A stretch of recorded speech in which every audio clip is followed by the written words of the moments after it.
So do you want to know what we're doing? I'd love to. We've got a few news stories. But new guidance backed by Beamer. Love a bit of news. One about Blair. He's back on the scene. What they're saying isn't to abandon net zero, but We've got another game. Can we do that again so I can get it? And then we got some comments and some bits and pieces from TikTok to go over. So this one actually really pissed me off.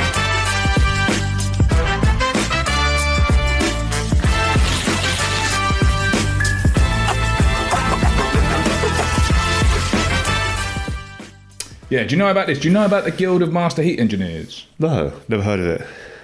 Or the Guild of Master Heating Engineers, I should say. Tell us about this one, Callum. yeah, so it's a new initiative launched by Nathan Gambling from Beta Teach and also runs the Beta Talk podcast. It's called the Guild of Master Heating Engineers, and the idea is to recognise top-level installers through peer recommendation, not through paid memberships.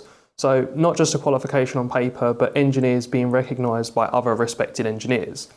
It's aimed at raising standards, making genuine real-world expertise more visible, especially with the shift towards heat pumps and low-carbon installs. Installers don't pay to get recognised. It's positioned as merit-led and peer-driven. Yeah, so Nathan's a friend of mine. Like Nathan Gambling's a friend of mine. He's actually, his family have been in the heating industry for like decades. And he's like, out of everyone that I know, he's probably like the kind of number one guy that's been out there sort of educating people on like lower temperature systems and like the science of heat. Like he really teaches the kind of underlying science of heat, you know, like just the understanding of like the difference between temperature and energy, for example, and things like that, which is really fucking interesting, to be honest. I find it so interesting. I've obviously followed him on LinkedIn for a while. I've done his podcast a couple of times. And we're a patron of the Guild of Master Heating Engineers. So that's how it's funded. Like Callum was saying, you don't pay to be a member. He's funding it through like sponsorship effectively. So there's like 6 patrons. We're one of them as UK Radiators. We're one of the patrons of the Guild of Master Heating Engineers. So yeah, it's a pretty cool thing, man. Pretty cool thing. I think it's going to scale nicely. I think there's going to be, it's going to get a lot of recognition over time. Obviously, this is Installer Online have picked it up, talking about it, promoting it. I'm not sure the exact number of heating engineers in there at the moment, but I think the aim is to have about 100. I think that's what he's aiming for at least. I think as well, like one of the reasons he's doing it is because there is, especially on the heat pump side of things and the low temperature system side of things, there is a lot of cowboys out there, isn't there, and a lot of dodgy installs going in. So he wants to create something that's just really trusted, peer reviewed, like a brand that people can recognize and like a kind of effectively like a trust mark, but one that you don't pay to get. Because you know, a lot of these trust marks and things like that, you just sort of pay to be a member and then, you know, doesn't really prove anything, does it? Doesn't really prove anything, exactly. So this, you have to submit work, kind of like Gas Safe. Yeah. You know, where you actually have to submit work and it has to be reviewed and you only, but this is peer reviewed, so it's reviewed by other heating engineers. Which I guess that is kind of like how Gas Safe works, ain't it? Like you actually, like what you were telling me earlier about, like with Owen, like the potential for what you could do for him. Like that's a kind of similar thing, right? Where you're reviewing other people's work and that helps them to then get registered on the Gas Safe side of things. Is that right? Yeah, and also if you see anything that somebody's done's dodgy, then you it's your obligation to report that. So yeah, it keeps things in order. Yeah.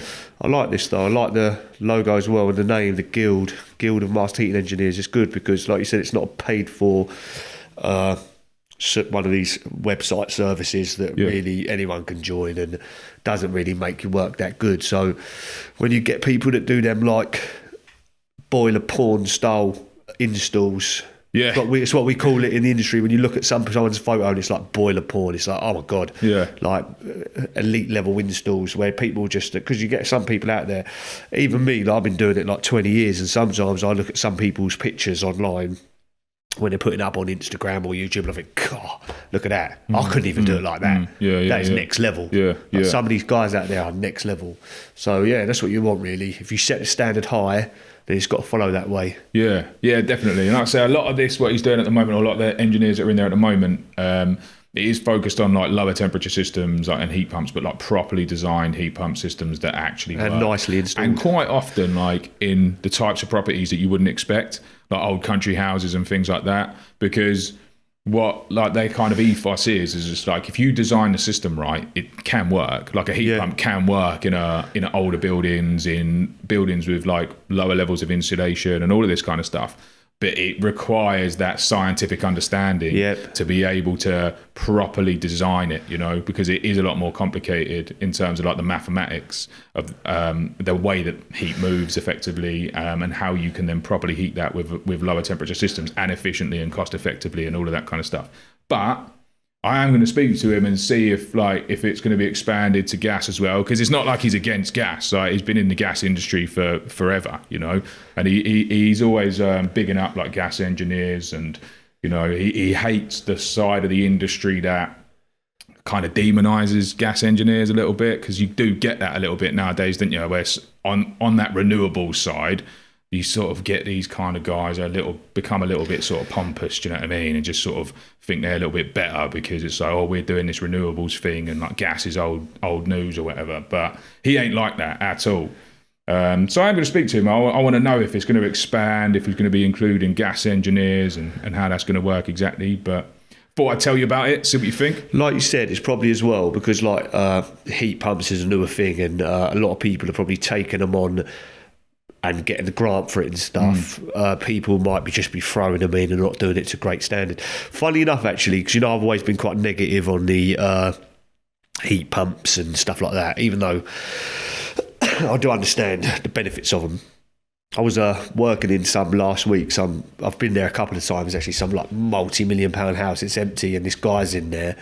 And he's a carpenter. He's like an elite carpenter, and he's just been working in there for about a year. And this guy who owns this property, he's just probably got so much money, and it's just like a project house to him. He's got like a swimming pool. It's next level. This guy's built like this American staircase as you go in the door, the entry, and it like curves around with all these beautiful balconies. And this guy's just in there like doing all these like classy panel works everywhere. But that's got a ground source heat pump, and I think they had oil there. And he's got like the whole heating system, swimming pool, everything running off this heat pump and solar panels and stuff. And I think it cost a lot of money to put in, but I think he saves a lot because the guy was explaining it all to me, and like to heat the swimming pool and keep the house running, it was like a lot of money. And now the offset, and it was working quite well. I was doing a load of pipe work connecting onto it and running a load of pipe work and stuff, and it looked like a good system, to be fair, because it was done properly. Like you said, it was a nice install. Even me, like, I've got high standards because, like, who I used to work for, well, for a long time, like,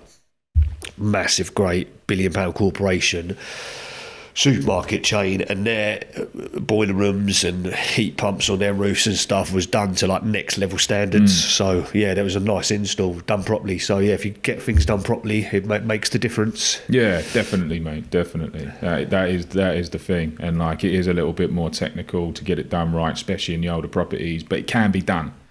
Obviously, like you say, we often talk about the negative side. And the bad shit that goes on and all of that kind of stuff. But I ain't against heat pumps. I'm actually thinking about getting one. Yeah, I'm not against them. I just think them they're just quite a bit of money to install, and I think heat pumps are good. Like, because like I said, I've been doing aircon as well for 19 years. So like I understand how aircon's amazing, and it's quite similar, to be fair. But I just think the climate thing might be a bit of a tax agenda, and I think really you could still crack on with gas, but do heat pumps as well, you know, where it's necessary. If it's ridiculous money, go and heat pumps, just stay gas. If it's like a new build and you're thrashing out the whole install and designing everything around the heat pump so it's effective, then why not? Well, like, no, as you know, I mean, I live in a new build, and I am thinking of getting a heat pump. Because obviously the expansion of the grants that have just come into play, where they can be used for solar and things like that as well. I don't know the ins and outs of it. I don't know the exact detail of whether I would qualify or not, but I just want to have a look into it because obviously I have a gas boiler at the moment. The house is a new build, so I could quite easily switch to a heat pump. I think it would be quite simple to do. If I get a heat pump, solar, and a battery, right? What I want to do is just get completely fucking off the supply of these energy companies. So, do you know why? Because Eon, right? I'm with Eon at the moment. Fuck Eon, by the way. They like a couple of years back. I've been with them since I moved into this property in 2018, And a couple of years, well, in 2022, apparently, I've only just found this out, but in 2022, apparently they moved my account, my gas and electric account, onto like a new tariff or a new thing. But when they moved they moved the gas and electric, but stopped billing me for gas and just carried on billing me for electric. And I just never noticed it, right? To have direct debit going out my account every month. It was always one direct debit. That's just continued. So I never noticed this until like in October last year, so a few months ago, get a knock at the door. Some woman sticks a letter through my door demanding $2,500, or they're going to force entry into my house. They're going to get a court order to force entry into my house and like cut off my gas and put in a gas meter and all of this shit. I was just like, what the fuck is going on? Sneaky rats. You know what I mean? Like, I haven't heard from them like anything. I haven't had a letter, I haven't had nothing, like no communication whatsoever. So since that point, October last year, it's now February, yeah? I've put a complaint in. I've been dealing with this complaint, going back and forth with them since October last year. You can't get a meter reading, and they keep asking me for a meter reading. I keep telling them you can't get a meter reading. I've sent them pictures of the meter to show them that you can't get a meter reading. Their field agent has been out trying to get a meter reading. When you press the button, not coming up. Exactly. And their field agent has come out and couldn't get a meter reading, so it's been confirmed, and they just haven't done anything with it. They just keep fucking demanding money, sending me letters, and then they sent me one the other day again saying they were going to court. So I sent that to the complaints people, explained the situation again to them. They're like apologising, saying, "Oh no, we're not actually going to do that."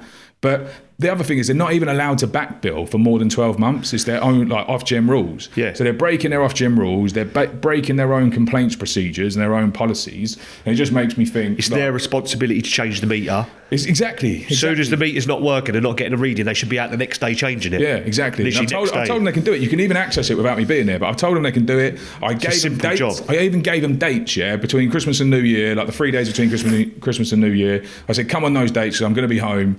Like, send someone on those dates. And the complaints person was like, you'll need to phone up to book that in. I'm like, no, I'm not phoning up to book it in. I've just told you now. Like, do it by email. She's like, no, we can't deal with complaints by email. So I went on their website, looked at their own complaints procedure, and it has an email address for dealing with complaints. And she was trying to tell me, and then I sent it to her, and then she sent me a whole thing explaining that they can do complaints by email. So it's fucking ridiculous, honestly. So what it's made me feel is, fuck Eon, fuck energy companies, get me a heat pump, get me solar, and get me the fuck away from this bullshit. Do you know what? If you weren't a headstrong person, it's enough to send someone over the edge. Oh, I know, yeah, I know. I sort of half think, fucking take me to court, mate. I'm up for it. Yeah, you love it, didn't you? You love a battle. Because I ain't done nothing wrong, mate. Like, you fucked up. Like, you fucked up and you're now making it my problem. Like, if that's how they're pressurising people, like, exactly. If that was like a person that couldn't deal with pressure, they might start buckling, like worrying about money, stressing. I know, and they just keep demanding. It's $2,500 as well. Do you know what I mean? Like, just out of nowhere, a lot of money. Demanding it, saying if you don't give it to us, we're going to like take these threatening actions. Do you know what I mean? They're literally threatening, like sending these threatening letters. So yeah, fuck those guys. It's not looking good, Eon. But but then like, you know, heat pump, solar. Maybe go with Octopus or something. Yeah, you might be able to sell a bit of money back to the board as well. Make a little bit of money. Yeah, exactly. You never know. Yeah. So I'm thinking about it anyway, and also like if I can get it like well funded, you know, the only downside is the main thing that's holding me back. Your house is too nice. You want it all like... It's not even that, yeah. It's like, I spoke, because I know people that do all the installations and everything like that. I can get all that done. Like, that isn't an issue. Because I know they'll do a really good job. They'll do it clean. They'll do it tidy, everything like that, yeah. The thing that's holding me back is, like, my missus is just adamant. Like, she has to have instantaneous hot water. You know what I mean? We can't have a cylinder. She's like, there's nowhere to put it. We probably could find a place to put a cylinder, but she's like, I'm not having a hot water cylinder. Put it in the loft. Exactly. She's like, I'm not having a hot water cylinder. I'm not going back in time. It would be no different, or nothing. I know, but she's like, if there's ever a chance that it could be no hot water when she wants it, then it's not happening. So, the only thing is, your house is where it's a new build. You've got to do the boiler in. It's like, can't be, because they're so well insulated. Like my new build, it's like, I hardly ever had heating on. It's too hot in there, if anything. When I do have the heating on, it gets so hot and it takes so long to cool down. It's like it's too much. Yeah, we have the heating on downstairs, never upstairs. Never upstairs heating, just downstairs. It does get quite cold downstairs, but it heats up so quick. It's so easy. And I think a heat pump would be absolutely fine, no issue at all. But it's just the hot water thing. So I don't know. It might not happen. My dream of off-grid living might not happen, man. Make it happen. Yeah. You make stuff happen. Yeah, but it's the missus. You're a doer. It's the missus though. The missus the obstacle. Take her away and then get it done. When she comes back and then like she's having a bath, just and then like, oh, by the way, like we've got to sit in the loft now. It's no different. She'll be like, Yeah, man. Still on the heat pump topic. You know how everyone's always saying TRVs don't work with heat pumps. I haven't heard that. Well, they are, and apparently it's been debunked. I haven't heard anyone say that. Is that what people say? That is what people say, yeah. And apparently because it doesn't get up to a temperature to shut off certain numbers. Do you know what? I don't know the ins and outs, but apparently it's been debunked. There's been a recent study. Callum's got the story. Yeah, so some backstory with this one. It's because of the fact that where heat pumps obviously run at lower flow temperatures and obviously the designed to operate steadily, there was a concern that obviously if TRVs start closing down, you're restricting the flow and then causing more cycling and potentially reducing the actual efficiency. But new guidance backed by Beamer says that's not automatically true. Testing shows that TRVs can work well with heat pumps when the system's properly sized and balanced. And beyond that, they can still play an important role in comfort because even in a well set up system, different rooms heat up at different rates depending on sunlight, usage and heat loss. And TRVs can give proper room to room control. So the takeaway isn't to remove them, it's that they still have a place, particularly when the system is designed and commissioned correctly. Back to the same thing, isn't it, with heat pumps, always about design and commissioning. It was interesting as well, you said it's got to be properly balanced. Obviously, we've had a bit of controversy around balancing from time to time in our comment sections, ain't we? Some people think it's just completely pointless, but do they? Is that what people say? There's a few, not the majority. There's a handful. Sometimes you don't need to, but the majority, like a lot of houses, you do. See with the TRVs. One thing I just thought of, like the numbers on them at different temperatures. Like you'll know more than me on this. Like number 5, what's that? Like say 23 degrees or something? I think it's 30 degrees. 30 degrees. Usually 30 degrees, yeah. But so what's number 4? I don't know. Say it's for like instance, 27 or 20 something like 27, and like 3 might be like 25 or something like that. So 2 is like 23 degrees.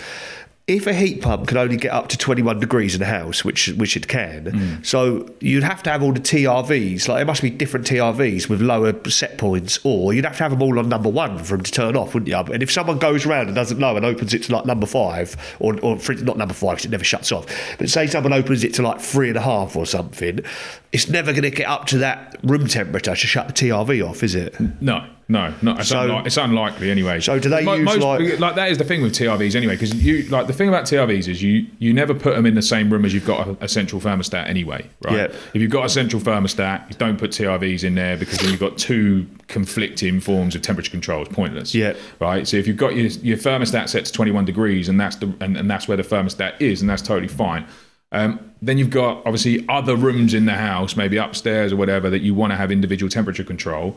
That's when I suppose a smaller room would get hotter and it would end up shutting the TRV off, wouldn't it? This is it. Yeah. So because you're not controlling it on the central stat, and the different rooms might heat to different degrees. That's where you get that extra comfort control. Yeah, it's probably the smaller rooms. I was thinking because I just recently went around a house and it was like a big open floor downstairs and it had a heat pump and it was working well, to be fair, but it was getting up to 21 degrees for the whole downstairs. But I never checked, but it's like there was quite a few rads downstairs and I didn't look what the TRVs were set on. But if someone sort of had them set on 3, they're never really going to turn off because it's only ever getting up to 21 degrees in that whole downstairs. But I suppose every house is different.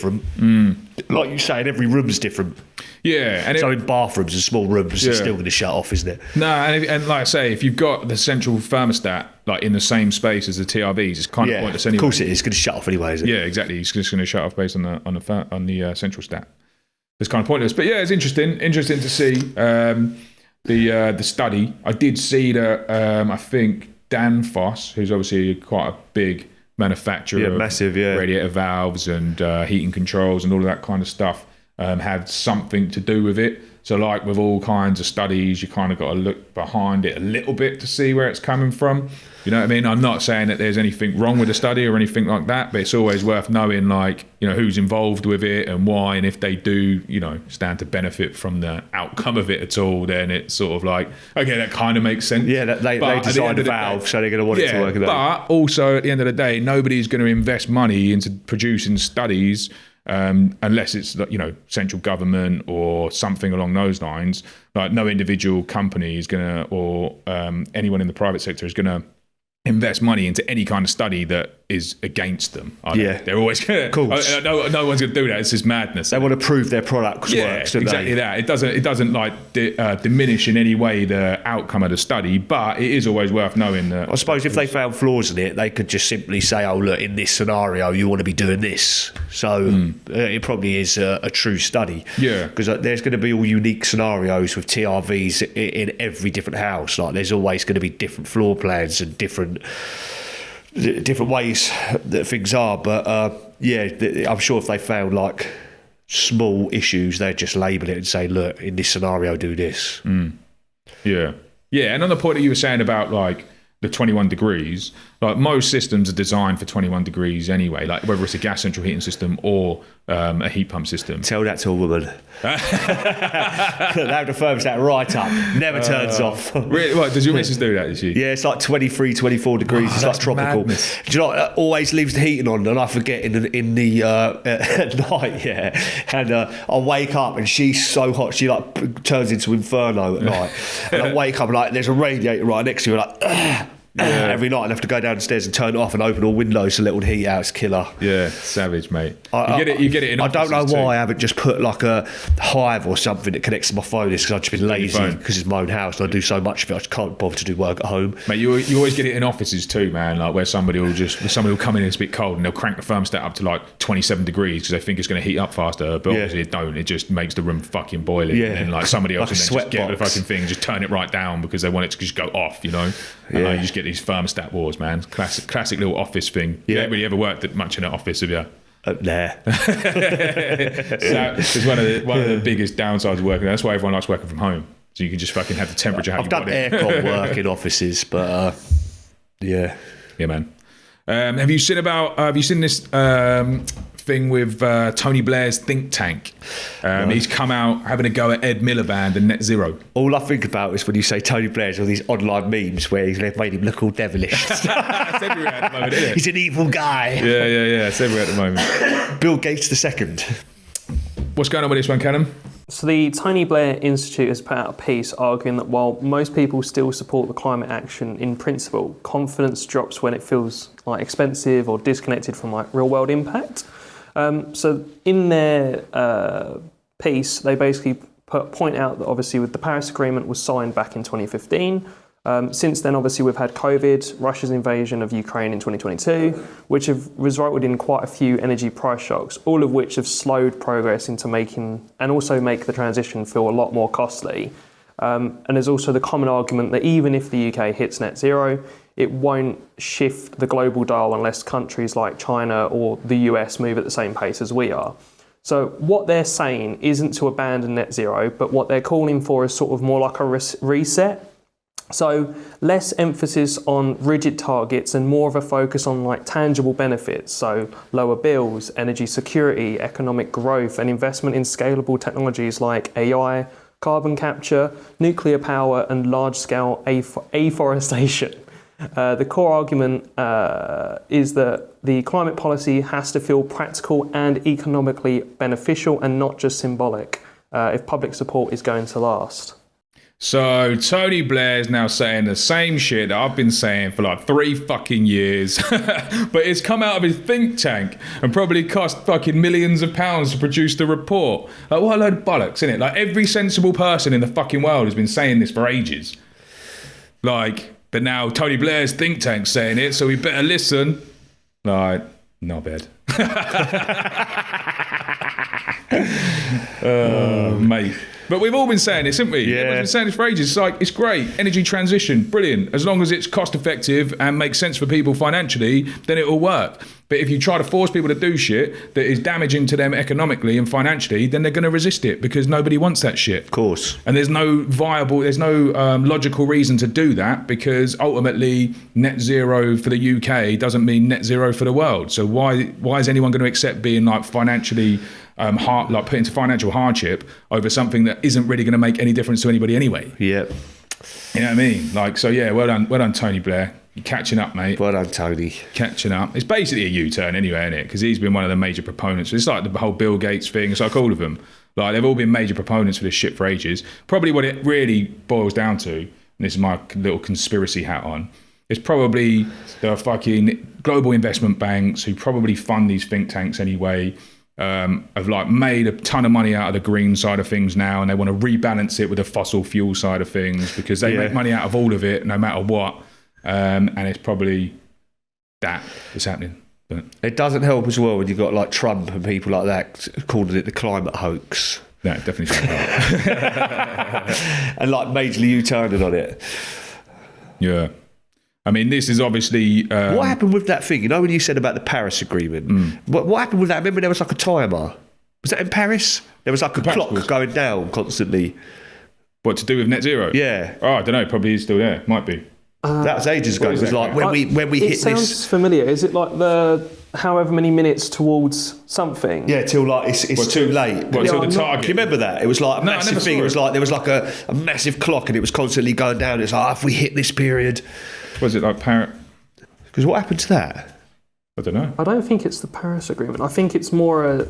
Again, I'm not saying Paris. It just reminded me because I'm sure it was in France. I might be wrong though. Is it this? I just googled Paris Climate Agreement countdown clock, and then there is a website called climateclock.net. Just come up. Is it the Doomsday Clock? This one says global warming to date, time left to 1.5 degrees C, and then how many tons of CO2 emitted, and it's just like counting up like constantly. I just remember there was this massive clock like out in like, you know, like we have what's the... This basically says time left to 1.5 degrees C, 4 years, 9 months, 26 days. Yeah, so it was something like that. So that's basically going to be like 2030, isn't it? Yeah. Yeah. So it'll probably just be a countdown to 2030. And then what, we're supposed to... Like there's been end of the world cults forever, ain't there? I know. So. When someone, on some of the comments, actually, like when we've done previous ones, I've had a look. Some people put up these like lists of all the things that all these, this is going to happen soon if we don't do this. Oh, this is going to happen. And there's these like 20 paragraph lists. Yeah. Have you seen some of them? No, I ain't. No. I mean, I just think it's all well and good. I think anything's good. Anything will get support and will happen if it's the better solution and makes sense. Like that's what I think. Like I do like heat pump share because of the fact that because of the way that they work and the fact that you can get more like the 500% efficiency or 400 to 500% efficiency. Like it's smart, right? It's like you use energy to move heat rather than produce it. Yeah. You get more back for what you put in. It is very smart. It's like aircon. It is great. It is very smart. It is, and it's obviously you want to utilize that, but it has to be done in a way that makes sense for people. It has to be financially viable. You know, otherwise it just ain't going to happen. It's new innovation, isn't it? Like you look at cars, like cars are going electric, and people used to like. You think when Top Gear first like reviewed electric car, they made it fail purposely because people just don't want change. They love the old like motor engines, combustion engines. It's the same with gas. Like eventually things will, with AI, with everything, technology soon is just going to fly forward. So yeah, like heat pumps will just crack on loads, and they'll probably be even like we said before. Like at the moment, it's big on heat pumps, but who knows what it could be in 10 years? Someone might create something else. Yeah, well, yeah, it does also like with AI coming in. Like it could be like, right, you can do this, and like everyone's, oh my god, and then they start manufacturing. You just don't know where it's going to go, do you? No, you don't, and it does also depend on like how the energy is being produced. You know, if they crack fusion, yeah, exactly, all these types of and things, then everything becomes like really cheap and just obviously, electric. Like, I have always been a big fan of solar, just because it's like the sun is just pure energy. Pure energy but source. Obviously, you want to utilize that. You want to tap into that energy source. You know what I mean? Like it's just a no-brainer. But at the same time, like it's got to be cost effective and make sense for people to invest in it. And then the amount of money they save has got to be like a sensible investment and pay them back over a reasonable enough period of time to justify it, right? Otherwise, you wouldn't do it. Like, why would you do it? You know what I mean? Nobody's going to do stupid things. And then Tony Blair's now basically agreeing with all of the sensible people in the world that have been saying this shit for fucking ages. Yeah. And obviously he has a lot of sway in the Labour Party, doesn't he? Yeah. So he'll be putting like that will apply pressure to Miliband and the current Labour government, like whether they change tack or change course or do anything different or not. It's tough to say, but it gives ammunition for their opposition, massive ammunition for the opposition, and obviously puts them under pressure from their own side. Well, the Conservatives, Reform. I mean, their main opposition at the moment, is it? Well, technically within Parliament, it's the Tories. Right. They are technically the opposition at the moment in Parliament, and they have a policy of scrap net zero. But then also reform in the polls and reform at the next election are going to be the actual opposition. So that even though they only have a few MPs at the moment, that's really who they're trying to, effectively defeat, because they're always thinking about the next election, ain't they? So why are the Tories' policy scrap net zero? Well, Tories brought in net zero.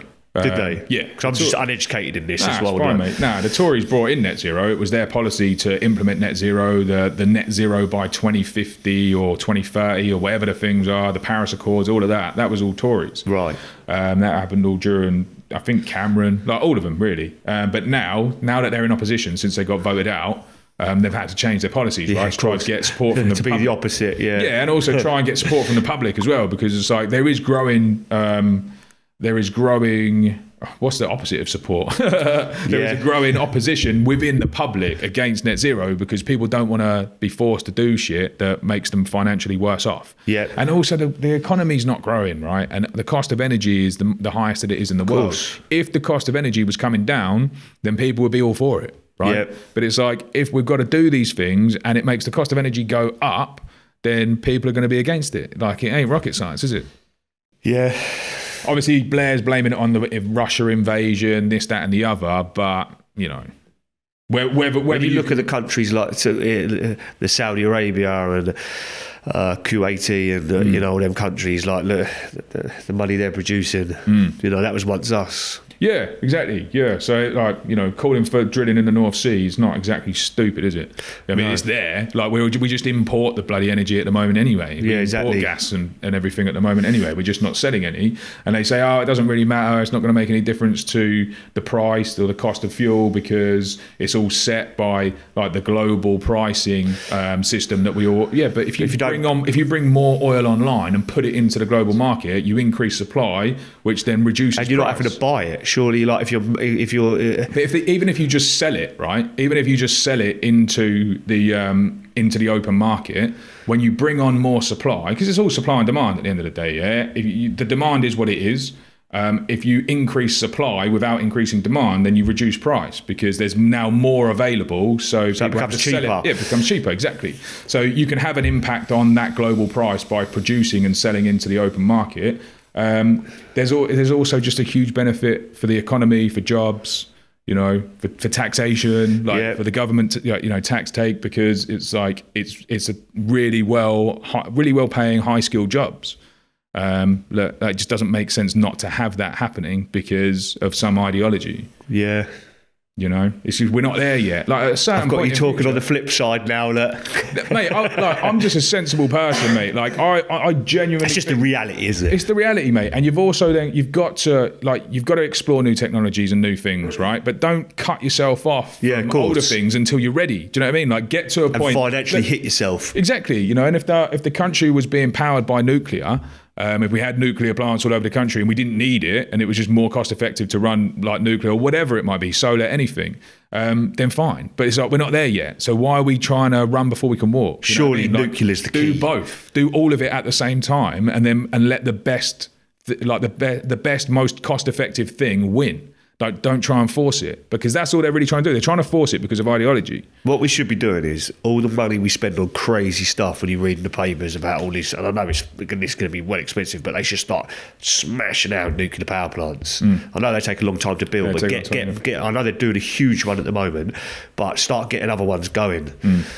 Because like with the technologies now and like we spoke about before, there's a hysteria around nuclear because like Chernobyl and stuff, but that was a long time ago. And like with technologies now, and they're built better, and I mean they didn't even have like proper computer systems back then with Chernobyl. It was all like analog switches and stuff. Yeah, like think of the computer systems running them now. Yeah. Unless AI hacks in, turns off. Maybe don't build them. Oh, mate. Right, we've got a game. Let's play this game, Callum. I've taken some feedback from last time, so I've added some more questions. I haven't added any more categories, but... They was like, don't go as easy on them. Right. We're going to spin the wheel. We're going to find out what we're going to get.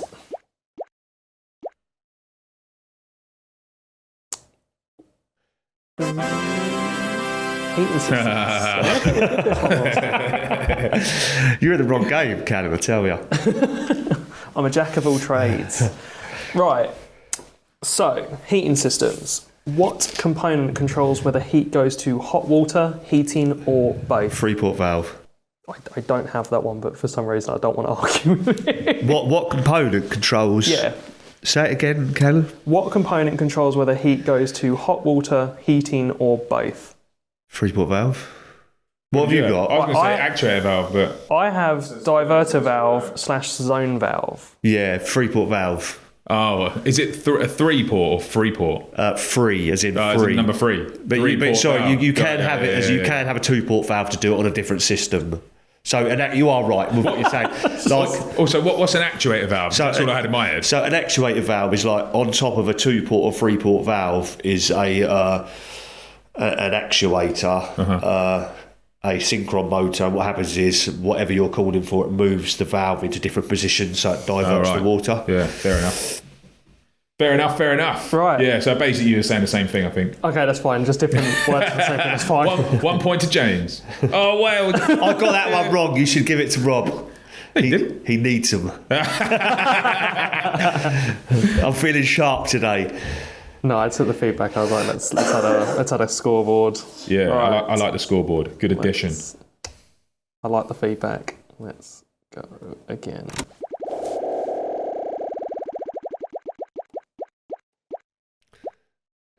Heating systems again. We like a heating system. I feel like that's the noise it makes when I win on online poker. Yeah.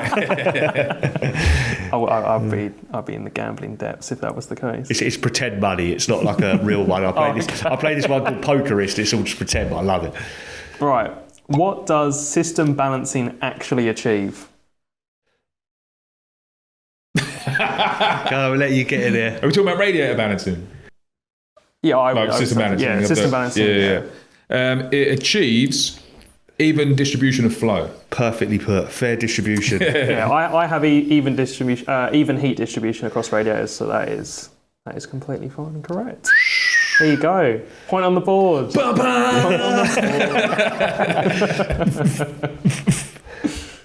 board. Right. Yeah, we need a point sound as well. Oh, that'll be next time. Oh, I don't think we've done this one before as well. Radiators and heat output. Ooh. What feature mainly increases the radiator's heat output without increasing its footprint? What feature mainly increases the radiator's heat output? So without increasing size? Yeah. Is it like the convector fins inside the radiator? Surface area. Yeah, I've got double panel / convector fins, so yeah. Okay, so yeah, I was thinking wrong. So without increasing this footprint, you were talking about like the overall width or height, but like, so basically we're talking about then depth, adding panels, if you had like fins. a single panel without, some old radiators don't even have. Can we do that again fins. so I can get it? Because that makes me look terrible that I didn't get that one. Old school radiators don't even have convector fins. It was the way you asked the question. Oh, sorry. He couldn't hear you properly. To be fair, the fact that you asked me questions more about it probably shows that you wanted to be way more specific on it. Yeah, and then James just jumped in and made me look like a fool. He jumped in with convector fins, whereas you were like, surface area. And it was like, well, you're both right. James just got in slightly. Don't be going easy on him, Callum. I don't want to get fired. That could happen. Next episode, I'm just gone. We'd have an AI bot doing this job instead. Oh, God. Fault finding. Like blow up dummy. I put in the tribunal. I would. I heard he's a horrible boss. Both being tribunals. He loves a battle. A radiator heats only at the bottom. What is the likely issue? Trapped air. Yep. Oh, even Stevens. Tiebreaker. Winner takes all. Winner takes all, yep.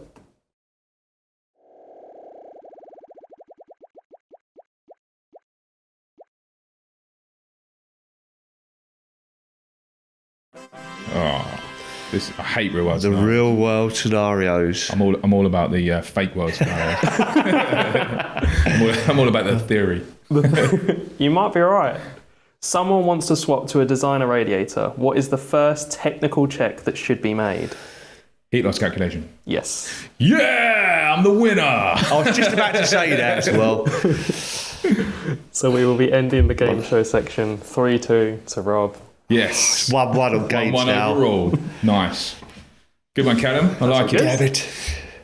Comments, man. TikTok comments. Right. For this one, yeah, can we start with the comment from JNS Plumbing and Heating? Because this one actually really pissed me off, which is quite rare for me, but it really did. It got me, man, at the weekend. Someone actually got me with a comment. Fucking wound me up, it did, mate. I replied like 3, 4, 5 times. I can't remember now. Did they reply? Yeah, but I can't see his replies. Where are his replies? God, is that what I look like on screen? So basically he said, I'll let you read it, Callum. Right. Quite far from me. So the first comment was, do you guys actually install or do you run a company that subbies out the work? Seen a few videos now, and I wouldn't say you're experts in plumbing and heating, but I may be wrong. So I did reply to that. I don't know if these are in the right order. Let's go down. Basically, I replied and said, like, what I do, what you do, and I said, tell us where we're wrong in the video, right? And then what he's done is he's proceeded to tell us why we're wrong by saying what we both said in the video, which didn't make any sense whatsoever, right? Because like his reply was, he was basically he's one of those people, yeah, that's just disagreeing. Just a worm. Just disagreeing for the sake of disagreeing. Yeah. Do you know what I mean? And then Toad worms. and then agreed with us, actually agreed with both of us, and then still said we were both wrong. It's like, I explained to him as well, like, you basically agreed with both sides of the conversation. We weren't even disputing. Like, we weren't even debating anything. What was the video? It was about... It was heating advice. yeah, it was heat. Yeah, it was... It was about TRVs. Yeah, we were reacting to the question was about TRVs, yeah, and it was about somebody saying that like they've got all their TRVs on 5 and every room's cold, right? And then we started talking about potentially the flow temperature's too low for the size of radiators, maybe it needs to upsize rads or increase flow temperature, and like we spoke about that. The system needs a flush if it's old, all them type of things. Yeah, and we spoke about that. You said about turning flow temperature up. I explained the trade-off when you turn up flow temperature for system efficiency. Yeah. And then this guy basically said, well, you can't just turn boiler flow temperature down to 60 degrees without adjusting, without upsizing radiators. It's like, yeah, that's literally exactly what we fucking said. Yeah, of course. Like, Because a lot of people do that. People like turn their heating system down to 60 because they're like, I want to save money, but it's just not going to be as effective if you've got an old school system designed with smaller rads in it. Yeah. So this guy, so I mean, it did piss me off, because he disagreed with us, said we were wrong and we don't know what we're talking about, and then agreed with everything we'd said in the video, which is just bizarre to me. And then I have offered for him to like come on the podcast. I said, you can come on, like we can debate anything you want. I just want to see if you're as disagreeable in person. I said I'll pay for his travel and accommodation, but no reply to that one. He hasn't taken me up on the offer. But like, come on, man, come do it. Like, let's talk about these things. Like, I honestly don't mind. We love a debate. The thing is, I don't mind being wrong. Yeah. Do you know what I mean? Like, if I'm wrong about something, I really don't mind. It's not the end of the world, yeah? We could all make mistakes. We could all get things wrong. And everyone's always got their way of doing stuff and different opinions. I've learned to be a bit numb towards the online sort of, not abuse, I wouldn't say, but like sort of disagreements, and sort of you get a few narky comments and stuff. Yeah. Like, I remember someone putting about a pipe slice, because I'm in Colchester and sometimes I can sound a little bit country, I suppose. Someone's like, pipe slice! And I'm like, God damn, is that what I sound like? But like, it is what it is. I am who I am. Dude, I've had shit all the time. I've had loads of shit on Facebook for the way I say radiator.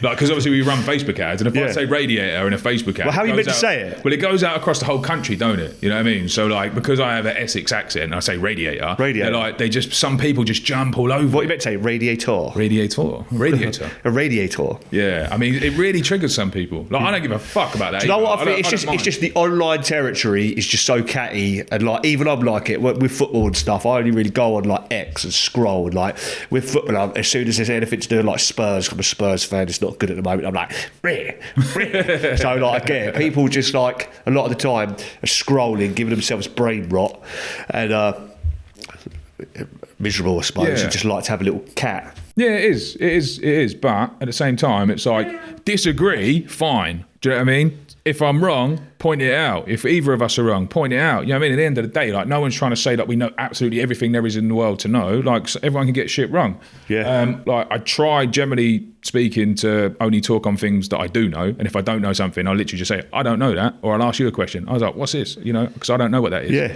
Yeah.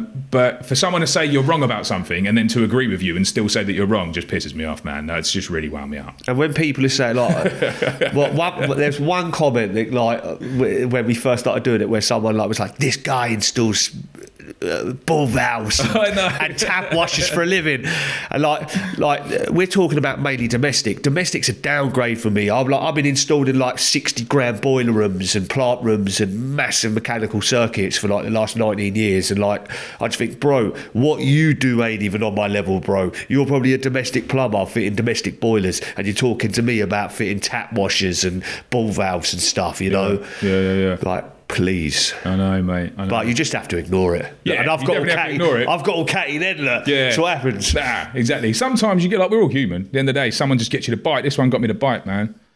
Usually I'm so laid back about these things, I don't give a fuck. But this one just got me to bite. Also, the other thing with this one, I had a little look on his TikTok and like, mate, what are you doing with all these AI weird generated fucking shit? Have you noticed as well? Like, no, look, have a look at these, Karen. Bring these up, because like you kind of come and comment on our shit, yeah, saying like we don't know what we're talking about. Man, you need to get some fucking social media skills. I'm telling you. Look at some of these fucking things. It's just bizarre, like AI generated weirdness, mate. Look at these. I showed them to Kim, and she was like, "That's the stuff of nightmares, man. Like, what are you putting that shit out for?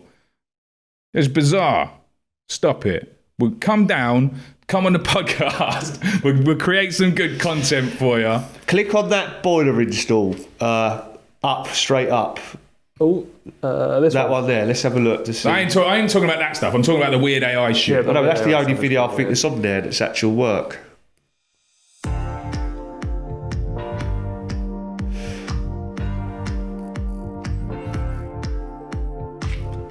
He loves a Worcester. A lot of people do.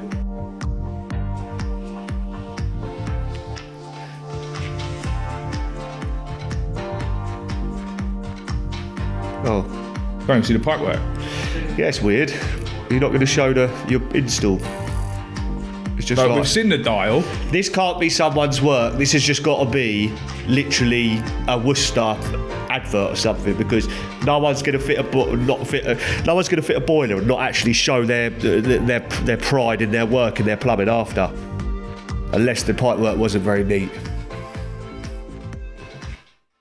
Yeah. Fair enough, though. Yeah, well, yeah. Anyway, let's move on, man, because I've had enough of being negative now. And I'm only going to get more negative if we carry on this one. Right.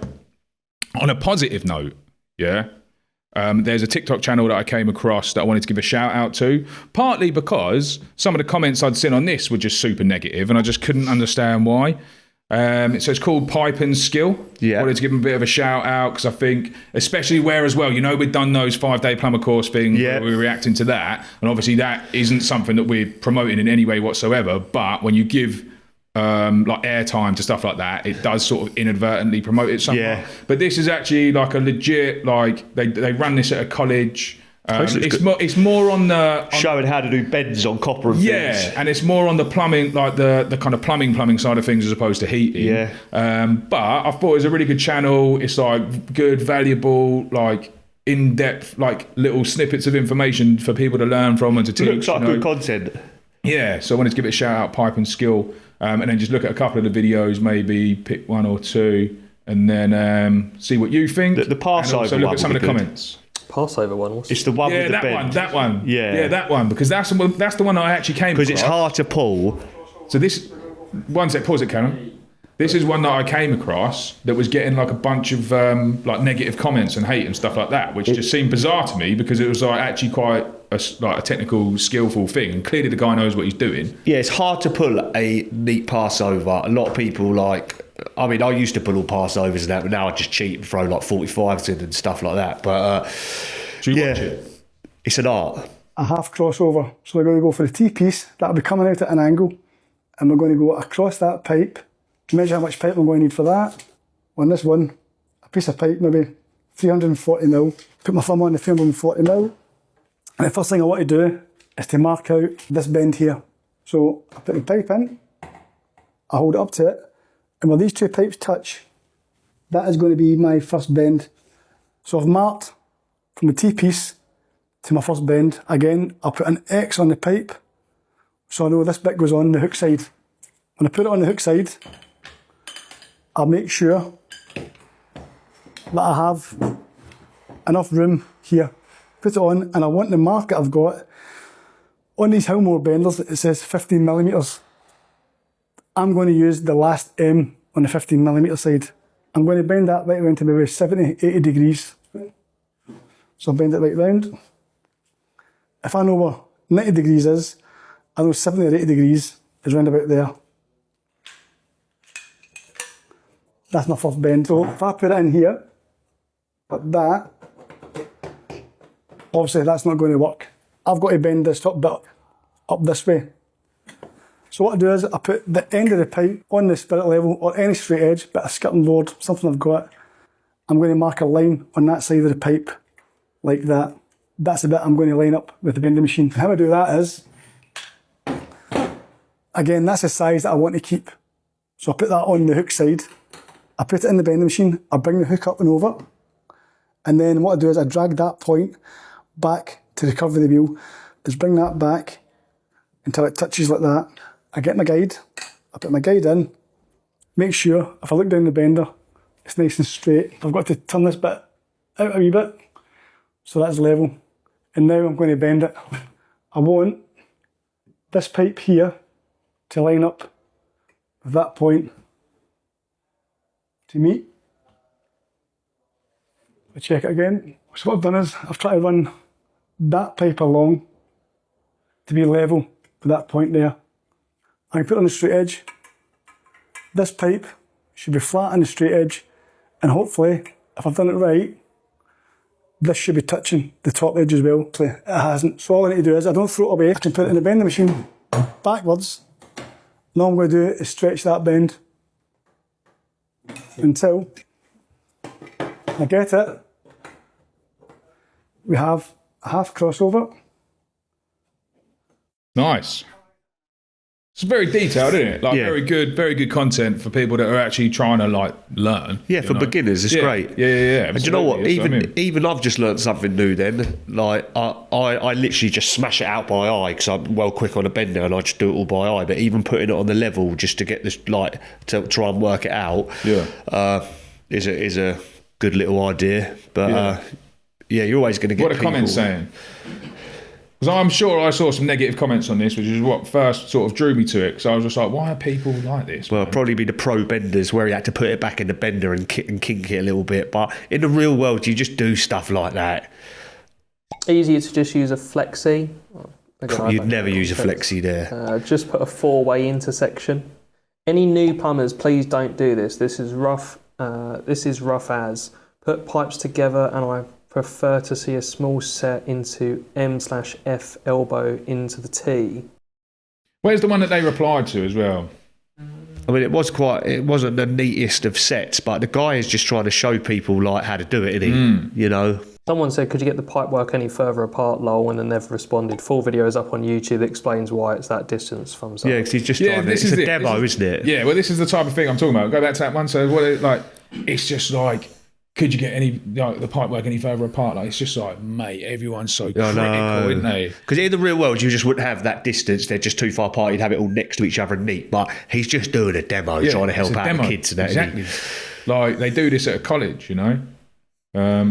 obviously, there's going to be people in the real world like that are more experienced, that have found better ways of doing things. But you have to start with the basics. I think people like to show their pedigree and like to cat on comments to be like, do you have to have it in minor part and stuff like that to just show that their knowledge is more because they wouldn't do it like that. That's not the way to go about it, though, is it? Like, add value, man. Like, add something valuable or put something out yourself. Do you know what I mean? Yeah, or you could be like, oh, you could try. Have you ever tried doing it like this? This is a handy way. Yeah. Do you know what I mean? Like, credit the thing as it is and as it stands, and then add to it. Yeah. Like, don't just try and take it down or take away from it. Do you know what I mean? Like, because taking away from other stuff or pushing other stuff down doesn't actually make you better or make you look better. It just makes you look negative and fucking miserable. And then it makes us be negative, and it makes me go on rants. Oh, yes. It's just a lot of people being catty about like the gap between. Read me out some more catty comments. I love them. You always have to get it, don't you? That's why I can't even watch our videos, because like a lot of the time it's against me. Most of the comments are good, man. Most of the comments are good. There's one coming up actually that I've asked Callum to read out, which is was on YouTube, which is against both of us. I don't mind them, but I try to stay away from them so I don't start getting in with it, you know.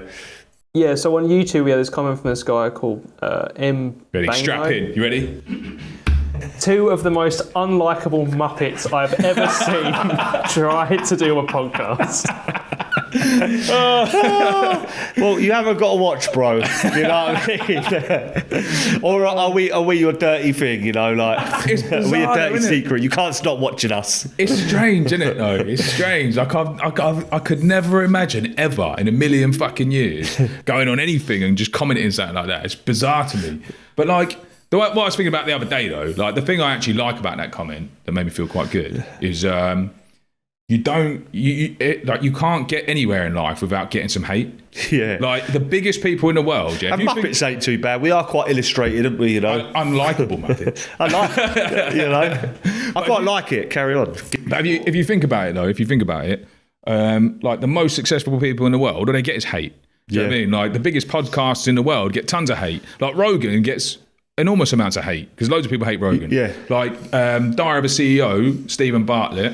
Like my missus was sending me like little clips the other day of like people that she sees on like Reels and Instagram and all of that, all just slagging him off. Do you know what I mean? He's got the second biggest podcast in the world. Super successful. I don't think in this day and age now you get anything but hate. Yeah, I mean, you get obviously some people, like most people, actually don't give you the hate. Like most of the comments that we get, like where the content is actually viewed by lots of people on TikTok, it's mostly people just joining in, like adding their bits, like having little debates, having an like talking about opinion. stuff. Yeah, exactly, which is all good. You get the odd one here and there of like people just being overly critical and then agreeing with you and then fucking sending me off on rants and then all that kind of stuff. But like, Don't do it, guys. This one, obviously, we got the one, didn't we, before on YouTube from old Dixie Normus. That was quite funny.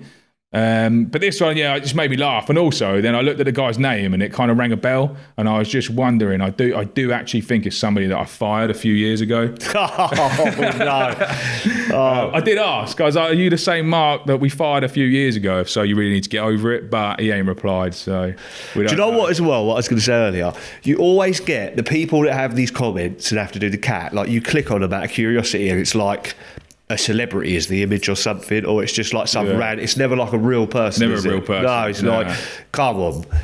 You have to hide behind a fake avatar. You give the abuse, but you hide behind a fake avatar. Yeah, although JS Plumbing and Heating, like he's actually like fully out there, you know. Yeah, fair play. Yeah, fair play to him. Maybe he was just having a little rant. Well, he's just wrong though, isn't he? Yeah. Sorry. What else you got for us, Callum? Any more? I got a couple ones. So we've got one from Instagram and one from TikTok when James was talking about the Joker Wera spanner. So I sort of just wanted to get kind of like an answer, I guess, to some of these. Someone asked on Instagram, looks too bulky for getting into tight spaces. I just wanted to know your experience really on that. Do you know what? It looks that way, but where you haven't got to take it off, you put it on and then you just literally turn it and it clicks back and ratchets it. It's amazing. Obviously, there's going to be scenarios where it is too bulky, like everything. Like I've got one spanner, this slimline spanner that I can only get in certain gaps that I have to use when I can't use a Barco, for instance. But if you can get a Barco spanner in there, which is what 99% of plumbers use, can get that in there. And where the arm is a little bit longer, the leverage is lovely on it. It's just a real nice essential to have.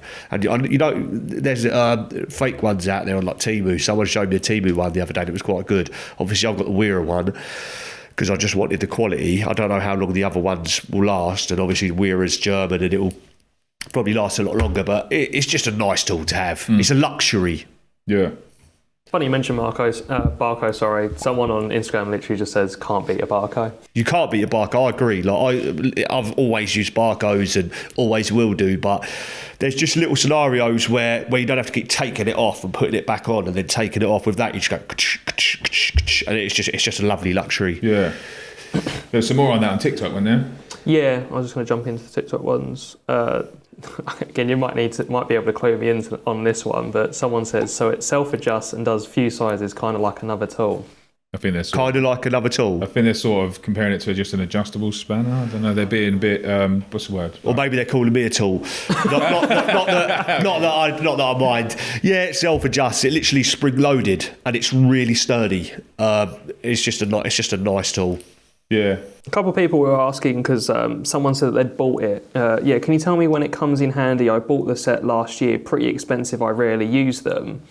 Someone else then jumped in and was like, I like mine where when it's useful, it's extremely useful. It also has a really useful feature that no one ever seems to talk about. There's a hole in the handle that is great for stiff/stuck stop taps. Means you can just reach into the cupboard rather than get your whole torso in there. Yeah. And then someone says, that's when I do use them now and again, but I definitely don't think it made my toolbox any more complete. So there's a couple of debates in there on people. Yeah, each to their own. I mean, the Barcos have the hole, and it's like the oldest trick in the book. When you're shutting off a stopcock, like and they're stiff, you just flip it round and put the hole round the spindle of the valve and shut it. Oh, sorry, the lever, the stopcock. What's that guy there saying? Fuck paying money for tools. What, you one of them tool thieves? That's such a weird comment to make. I know. But what are you doing? Maybe they get it for free. Yeah. But where from? Well, maybe they work for a big corporation. They've obviously got all the sponsors, clearly. Yeah. What's your secret? Let us know. Then we got this guy here saying, we're getting as bad as Sparkies. Anything like this mechanism actually crushes the nut to grip it. Can you read that again? We're getting as bad as Sparkies. Anything like this mechanism actually crushes the nut to grip it. That's absolute rubbish. Crushes the nut. What, a brass nut? Not at all. It's a lovely tool. Yeah. I think somebody else asked a question about that, didn't they? Yeah, someone said about whether it scratches the chrome. Yeah. Do you know what? Actually, they said not at all, didn't they? That's one thing that it's good for as well, is chrome radiator valves. Yeah, because that person said, does it scratch? I can't. Does it scratch chrome/decorative nuts on rads, etc.? Someone jumped in and went, nope. And then the original person's jumped back and gone, really? Ideal. Yeah, so that's one thing as well that I forgot to mention. It's real good for doing TRVs because it doesn't scratch up the nuts. Yeah, I think it's quite I think you showed it. I think you showed it. Maybe I did. Yeah, I think you showed it in the video. Just one other thing. Just wanted to jump back into the drill debate. Cause a bit of controversy here. We had a guy on YouTube who's from the US, and he said British don't realise that in the US it's the exact opposite. DeWalt is thought to be better and Milwaukee is considered cheap. It's definitely not. Apparently in the US it is. Milwaukee is American. It's like literally, it's like the thing out there. Yeah, they love it out there. But he's saying that over there they prefer DeWalt. They don't. DeWalt's more expensive. That's just him talking. Where's DeWalt from? I think it's probably... Is it German? German. It sounds German, doesn't it? Yeah. Maybe it is, though. Maybe because it's like imported or something like that. Like people love it. It's like Snap-on out there. I watch all the reels and stuff. They have these shops called the Big Red Shop. Yeah. People are just hungry for the Milwaukee out there. They love it. Yeah. Apparently DeWalt's the US as well. Oh, maybe. That's just probably because he's a DeWalt guy. DeWalt is good. I'm not knocking it. How did we get on with the... Have we had the responses yet from where I've... From what one? When we said about what's people's favourite power tool brand and things. Oh, we haven't got that one yet. No, that's got to go out. But yeah, nice. So that was interesting. I did think that as well. Like I did actually like see that comment and think it's a funny way to frame saying again because like British don't realise in the US it's this, and it's like, well, in the US you don't realise that in Britain it's this. Like, we could just go round in circles. I'm surprised no one's debated him with that. Yeah, that's why I just wanted to meet. I was especially with your feelings towards DeWalt. Nice one, Callum. Cheers, mate. You got that tool? Yeah. It's a real simple one this week.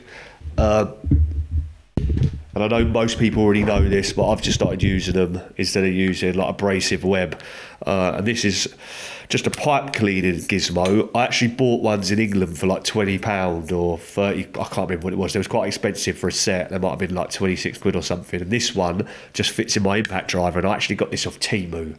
Like I said before, Temu again. Before you trying to get a brand deal with Temu. Before I get gunned down, I don't buy all my deep proper tools and stuff off Temu. This is just a gizmo, and it was like £2. But the reason I'm showing this is because like they're expensive in England when you buy them. They're like about 26, 27 quid for the two, and this was like £2 that fits in my impact driver. And just before people are soldering or they want to get paint off pipe, you can just put it on the pipe.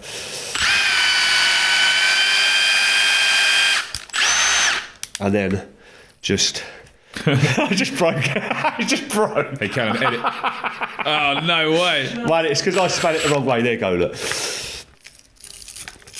And then, yeah, just cleans up the pipe lovely. Nice. So, yeah, like £2. I just unwound the part. But, yeah, so there you go. I'm ill. Clank-handed today. But, yeah, it's a good little bit. Quality. Right, have you got a question for the audience? I know I didn't ask you to prepare one, but we need one, so you're going to have to think on the spot. Right, let me just have a little think about this. Right, we'll go with this week. We'll go with this one's for gas installers. As you know, I'm a gas guy. And this one's always going to bring the debate. What is the best analyzer brand out there? Is it Testo, Kane, Anton? Trying to think of some of the other ones, like I think Reagan make one. What do you use? Why? What complications do you have with them? Because I know some are quite a pain and can break down a lot, and some are more simple. I'm a Testo guy. I've got a few Testos, real good ones. Let me know. I know this one will spark a debate. Tell us in the comments. Tell us in the comments. Sweet. Follow and subscribe. All of that.